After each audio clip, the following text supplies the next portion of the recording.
Hey y'all, Ali from Little Hill Homestead. I feel like we have been doing nothing but planting for like weeks to get our garden prepared. Here's our garden. Yay! This is our first year using these style of raised beds, and so far I'm loving them. The height is kind of perfect.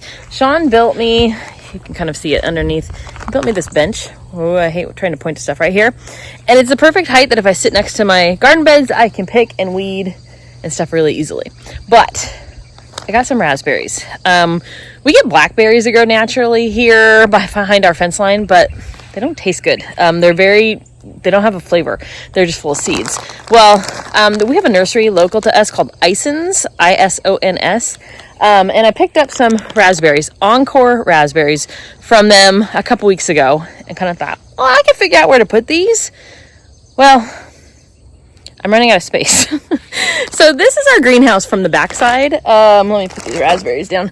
This is our greenhouse from the backside, and we used to have this table here. It rotted out, and so I decided that's going to be a great spot for our raspberries to go. So it's a 7.5 foot long, 2 foot deep, 3 foot tall garden bed. We picked a fun color because we can't see it from the house. So I figure we can go Packer green or John Deere green. Your choice. So go Pack Go, right? Anyways, you can't see from here, but let me take it to the side and you can see it. Do you see the trellis system? It has a trellis system that hooks onto it with little clips down here. And we're going to train our raspberries to climb up the back of our greenhouse. So this is what it looks like right now. But I wanted to show you guys kind of how we fill these beds. I said I was going to do it in the winter when we did all our other ones, and I never did. So I'm going to start with weed cloth down across on the ground, right underneath it. So I'm going to put a layer of weed cloth, and then Shawn played lumberjack, and we have over there, that brown orangey thing is an old tree that we were letting die off to burn. Well, it's the perfect thing to put at the bottom of this bed. So I'm going to go start getting logs to put at the bottom of this.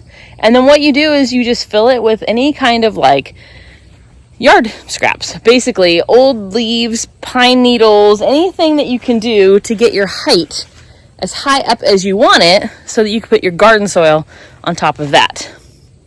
It's really easy. We did not use that on these blue ones because they're really short, but we did use it on all the other beds in our garden. We did old trees and use that system, and it worked really, really well. So far we've had minor settling, but we let it sit for a little bit. So this one I'm just going to add a little more soil so I don't have that issue. So I went and got garden soil today. My raspberries desperately need to get in the ground. They've been living in a bucket for like a month, you guys. So let's go get planting. Okay, I got the weed cloth. You kind of see the black underneath. And here's our first layer. We basically found some old wood. It was an old table, and then logs. So that's kind of what you want. I should put a cardboard at the bottom, and I forgot. So, sorry, bug on me. So we're gonna chase that with like dead leaves, pine needles, stuff like that. And it'll fill in the gaps. And then you don't have to spend as much on soil. So let's go get more stuff to put in this bed. Okay, our next layer is done. We had it wasn't a pine tree. It was a fir tree in our front yard, and it had to go. It was hitting the house, so boom, dead fir tree. So there we are right now. We're getting close to the top.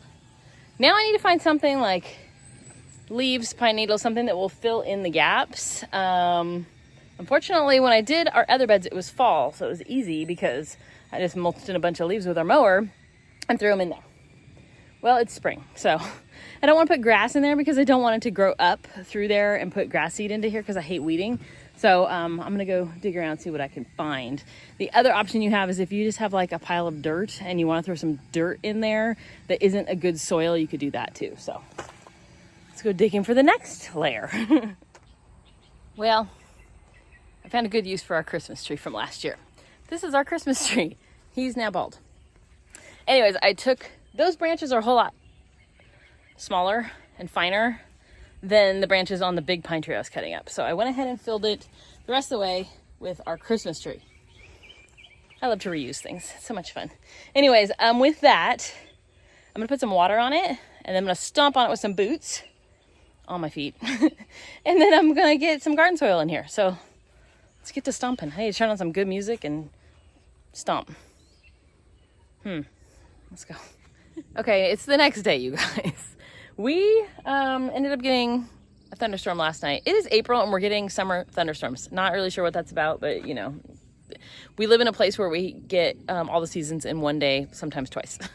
Anyways, I was telling Shawn I needed something to continue to fill this after the Christmas tree, and he had a giant bag of sawdust. So that went in there. I watered it in, and I'm trying to get it to settle between all the cracks before we add more soil. So Shawn came and stood on it, and he said, yeah, you need to keep going, adding more stuff, because when I stand on it, you have a good 20 inches that we need to fill with soil if you do that. So I'm gonna continue wandering around looking for stuff to put in here. It's a great junk pile, you guys, and by the time you add soil, you will not realize what's underneath it. So I'm gonna go on a walkabout. We've kind of, I mean, with all the big garden beds, we've kind of used up all of the scrap we had, so I'm not sure where we're going next, but I might grab cardboard. I don't know. Let's go find out. Okay, like I said, one of the benefits of having a working wood shop on our property is scrap wood. So I went down, I pulled, we usually save this for camping, but it is perfect because it settles in all the fine little cracks. So I filled it with scrap wood, stuff from our trugs, stuff from our chicken coop, stuff from when Shawn made me a pasta rack that didn't work. Things like that all went in here. So now we're much better off to add our soil. I may put one layer of like cardboard or something like that, just so that when I'm digging in to bury our raspberries in a nice fresh soil, I don't stab myself with a piece of wood. But I might just go for it, you guys. I've only got 3 plants to put in here, so I think it's soil time. I'm thinking it's soil time. Well, I happen to have two cardboard boxes, so guess what went in there? Because if you have them, why not add them? So I took Amazon boxes. You take all the tape and labels off, and then you just put them in there. Now we're ready for soil, you guys. It gives me a nice, you don't want to, okay, if you want to fill the whole thing with garden soil and spend $1,000, go for it. With all of this work, we'll save quite a bit of money. Our garden soil is on sale right now at Lowe's, 2 for $5. So that part was nice. But it's still gonna take me like 12 bags to fill this. So it's still like $30 in soil versus a couple hundred. Let's fill it with soil. But first I gotta go make lunch. Hey, should we say hi to the chickens? Let's walk over here. Say hello. Hi, ladies. Let's see if they come running. Since painting the wire, you can clearly see them. Hello, ladies. Good morning. What's everybody up to? Nothing. They're just living their happy chicken lives. I gave them a pineapple this morning. We had pineapple. We use a corer, so I cut it perfectly in half, brought that out for them, and there's some corn cobs in there because we had corn on the cob a couple nights ago. So they're living their best chicken lives. Okay, let's get to soil. I can't put it off any longer. And just like that. Isn't it crazy? All that crap is now at the bottom of it, and it just looks like a beautiful full garden bed. There you guys go. Okay, so I'm gonna put some water on it, but before I do, we got some fertilizer from Ison's. This is the one that they suggested. I'm gonna sprinkle this over the top of our soil before we put our raspberries in, so it's like the perfect little place for them. So let me do that, water it in, and then I'll show you how we're gonna plant some raspberries.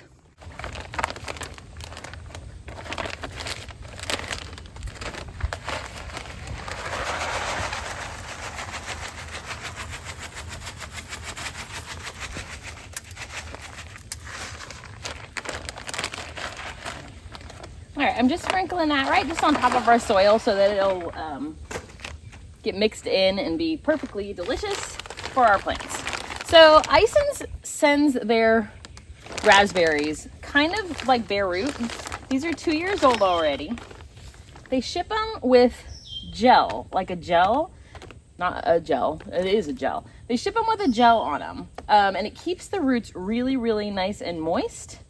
So I'm just gonna give them a really good rinse. So if you are not local, Ison's ships through the end of April. They're here in Georgia, But these were $7.95 each. I was originally going to order from Azure, but Azure is only, they're little tiny plants.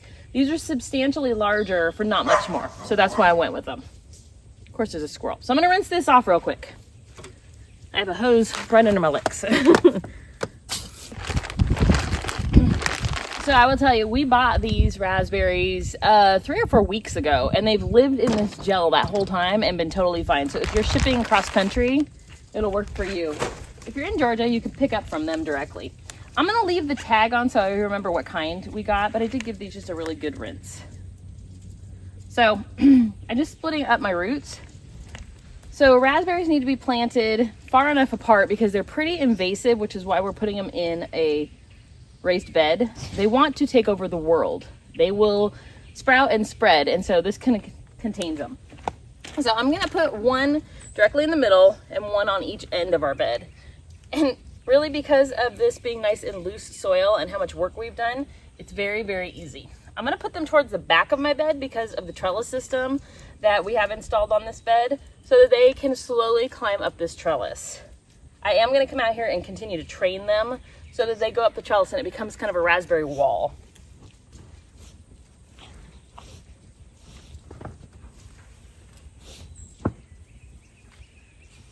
All right, just like that, you guys. How simple is that?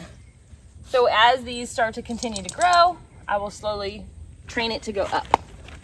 Simple stuff, guys. Of course, it's gotta be all the way at the back. And you wanna get pretty down deep in there.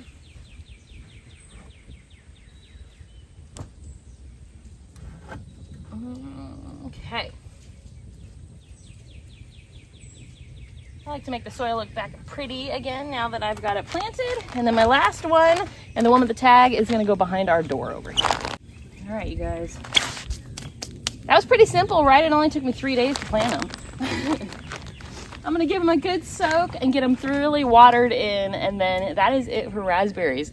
My hope is that because we bought mature raspberry plants, there's a good chance we will get raspberries this year. If not, we will have great plants for next year. So I'm gonna water them in, and then if we get raspberries this year, can't wait to show you what we do with them. But I'm super excited because it's one of those things, once you build or have a raspberry area, they will produce like crazy. You will get raspberries and you can freeze them and can them and preserve them in so many ways. It's a really good little option to throw into your homestead.